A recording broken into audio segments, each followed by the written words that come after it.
नमस्ते। भौतिकी की इस खास सीरीज में आप सबका स्वागत है।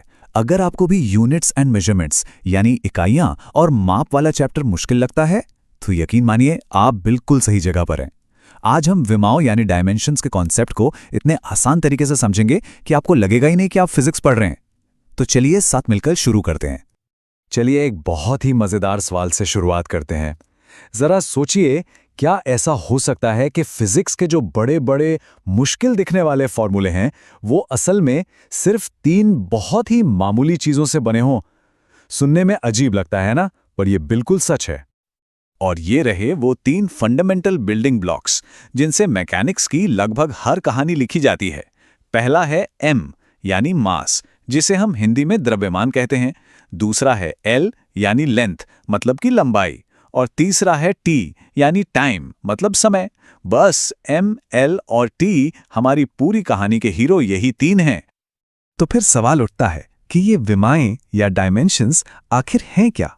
देखिए, इसे आप एक रेसिपी की तरह समझ सकते हैं। डायमेंशंस हमें बस ये बताते हैं कि किसी भी फिजिकल क्वांटिटी को बनाने के लिए हमें m, l और t में से किसकी कितनी पावर की जरूरत पड़ेगी। ये उस क्वांटिटी के नेचर को, उसकी बनावट को दिखाते हैं। यहां एक बहुत जरूरी बात समझनी है। किसी भी क्वांटिटी का जो असल कॉन्सेप्ट है और उसका जो डायमेंशनल सिंबल है, ये 2 अलग-अलग चीजें हैं। जैसे लंबाई एक आइडिया है, एक कॉन्सेप्ट है, लेकिन जब हम उसे फिजिक्स की भाषा में लिखते हैं तो हम एक कोड इस्तेमाल करते हैं, L।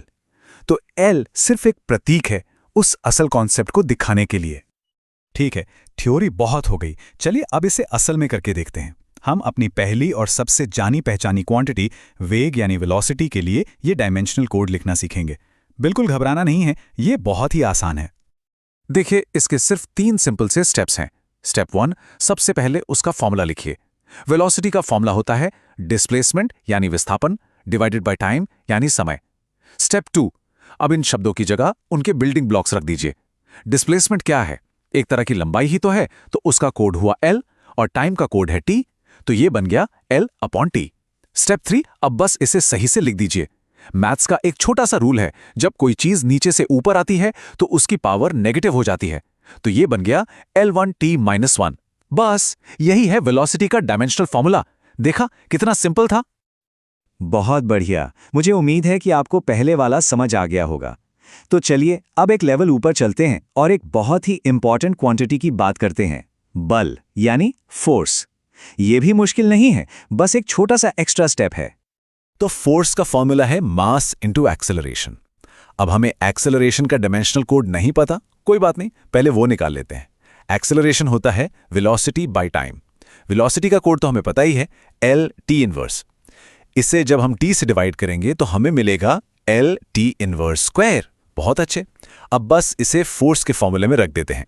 मास के लिए m और एक्सेलरेशन के लिए L/T-इनवर्स स्क्वायर। तो हमारा फाइनल कोड क्या बना? M/L/T-इनवर्स स्क्वायर। अब ये जो फोर्स का डायमेंशनल फॉर्मूला है ना, M/L/T-2, इसे तो आप अच्छी तरह से याद कर लीजिए। मैं तो कहूंगी कि इसे दिमाग में बैठा लीजिए। ये इतना ज्यादा जरूरी है कि आपको आगे कई सारे दूसरे फॉर्मूलों में ये बार बार मिलेगा, और एग्जाम्स में तो ये आपका बहुत सारा कीमती समय बचाएगा। चलिए अपनी टूल किट में एक और फंडामेंटल क्वांटिटी को शामिल करते हैं। इस बार हम डिकोड करेंगे कार्य यानी वर्क को, जो कि सीधे सीधे फोर्स से ही जुड़ा हुआ है। अब देखिए काम कितना आसान होता जा रहा है। वर्क का फॉर्मूला है फोर्स इनटू डिस्प्लेसमेंट।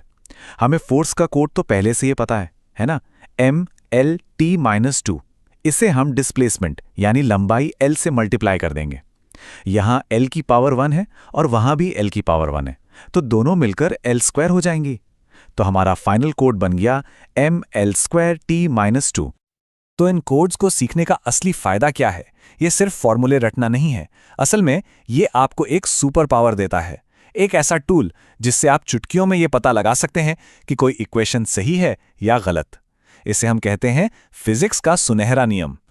इस नियम का नाम सुनने में थोड़ा भारी भरकम लग सकता है, प्रिंसिपल ऑफ होमोजेनिटी, लेकिन ये है बहुत ही सिंपल सी बात। ये नियम कहता है कि आप फिजिक्स में सिर्फ उन्हीं क्वांटिटीज को एक दूसरे में जोड़ या घटा सकते हैं जिनके डायमेंशंस बिल्कुल एक जैसे हों। ये ठीक वैसा ही है जैसे आप 5 किलो सेब में 2 किलो सेब और जोड़ सकते हैं तो 7 किलो सेब हो जाएंगे। लेकिन क्या आप 5 किलो सेब में 2 मीटर कपड़ा जोड़ सकते हैं? नहीं, ये तो कोई मतलब की बात ही नहीं हुई है ना। फिजिक्स में भी बिल्कुल यही लॉजिक काम करता है। आप एक फोर्स में दूसरा फोर्स तो ऐड कर सकते हैं क्योंकि दोनों के डायमेंशंस mlt-2 हैं, लेकिन आप फोर्स में वेलोसिटी को ऐड नहीं कर सकते। क्यों? क्योंकि फोर्स और वेलोसिटी के डायमेंशंस, उनकी फंडामेंटल नेचर बिल्कुल अलग-अलग हैं। और यही प्रिंसिपल एग्जाम्स में आपका सीक्रेट वेपन बन सकता है। जब आपके सामने कोई मुश्किल सवाल आता है तो आप ऑप्शंस को डायमेंशनली चेक कर सकते हैं। अगर किसी ऑप्शन के डायमेंशंस मैच नहीं हो रहे हैं तो वो जवाब हो ही नहीं सकता। इससे आप गलत ऑप्शंस को तुरंत हटा सकते हैं और सही जवाब तक जल्दी पहुंच सकते हैं। तो चलिए, आज हमने जो भी इंपॉर्टेंट डायमेंशनल फॉर्मूला सीखे हैं उन्हें एक जगह एक हैंडी टूलकिट में समेट लेते हैं ताकि वो आपको हमेशा याद रहें। इस टेबल में देखिए, हमने आज 4 बहुत ही जरूरी क्वांटिटीज के बारे में सीखा: वेलोसिटी, एक्सेलरेशन, फोर्स और वर्क या एनर्जी। यहां उनके फॉर्मूले और उनके सामने उनके फाइनल डायमेंशनल कोड्स दिए गए हैं। ये मैकेनिक्स की नींव हैं।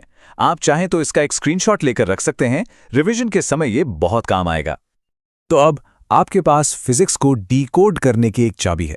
आज हमने ये सीखा कि किसी भी क्वांटिटी के डायमेंशनल कोड को कैसे लिखते हैं। अगले पार्ट में हम देखेंगे कि इस चाबी का इस्तेमाल करके हम पूरे इक्वेशंस की करेक्टनेस को कैसे चेक कर सकते हैं। मुझे उम्मीद है कि आज का ये सेशन आपके लिए हेल्पफुल रहा होगा और डायमेंशंस का डर आपके मन से जरूर निकला होगा।